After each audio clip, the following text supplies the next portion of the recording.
अस्सलाम वालेकुम दोस्तों, मां आहियां तव्हांजो मंसूर सोलंकी।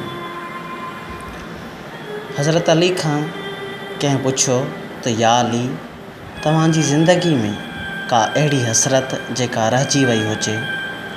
त उन ते हज़रत अली फ़रमायो त 2 हसरतूं रहिजी वयूं आहिनि। हिकु, जेतिरो मूंखे इल्मु हुयो ओतिरो कंहिं पुछियो न। ॿियो, जेतिरो मां सखी हुयसि ओतिरो कंहिं घुरियो न।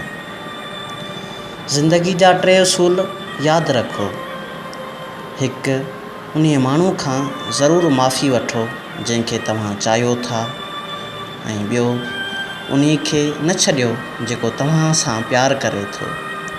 टियों, उन्हनि माण्हुनि खां कुझु न लिकायो जंहिं ते तव्हां एतबार कयो था। ज़ुबान जो वज़न तमामु हल्को आहे, पर तमामु घटि माण्हू उन वज़न खे खणी सघंदा आहिनि। जिस्म हिकु दुकानु आहे ऐं ज़ुबान उन जो तालो, ऐं जॾहिं तालो खुलंदो आहे त पोइ ख़बर पवंदी आहे त दुकानु सोने जी आहे या लोह जी। 3 शयूं ईमान खे तबाह करे छॾींदियूं आहिनि: अमीरनि जी महफ़िल, औरतुनि जी सहबत, जाहिलनि सां बहस। पंहिंजे जिस्म खे घणो न संवारियो, छो त हुन खे ज़मीन में वञिणो आहे। संवारणो आहे त पंहिंजे रूह खे संवारियो जंहिंखे अलाह पाक ॾांहुं वञिणो आहे।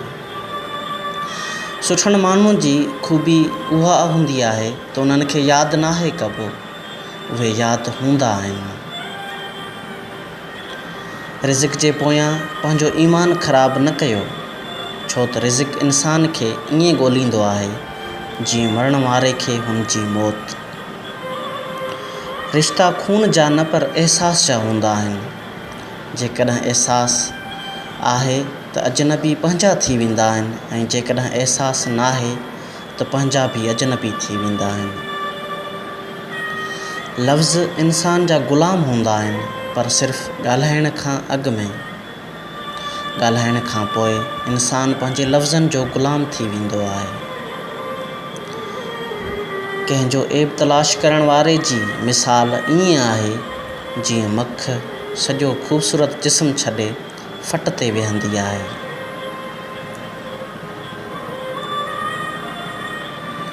सुठो दोस्त भले केॾो बि बुरो थी वञे, पर कॾहिं बि हुन सां दोस्ती न टोड़ियो, छो त पाणी भले केॾो बि गंदो छो न हुजे, पर बाहि विसाइण जे कमु ईंदो आहे।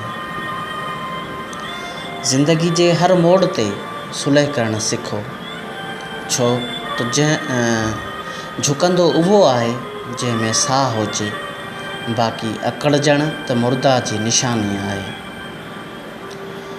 दोस्त हुजे या पखी, उनखे आज़ादु छॾे ॾियो।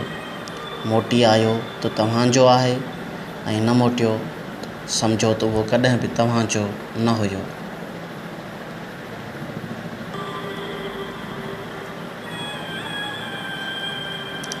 हिकु दफ़े बादशाह पंहिंजे वज़ीर खे पंहिंजी मुंडी ॾिनी ऐं चयो त हिन ते अहिड़ो जुमिलो लिखाए अचु जेको मां ख़ुशी में पढ़ां त उदास थी वञां, ऐं उदासी में पढ़ां त ख़ुशि थी वञां। वज़ीर वियो ऐं मुंडी ते लिखाए आयो त हीउ वक़्तु बि गुज़री वेंदो। दोस्तो, वक़्तु ॾाढो क़ीमती आहे। वक़्त जो सही इस्तेमालु कयो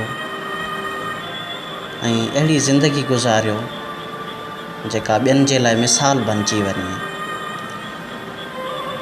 वॾी महिरबानी।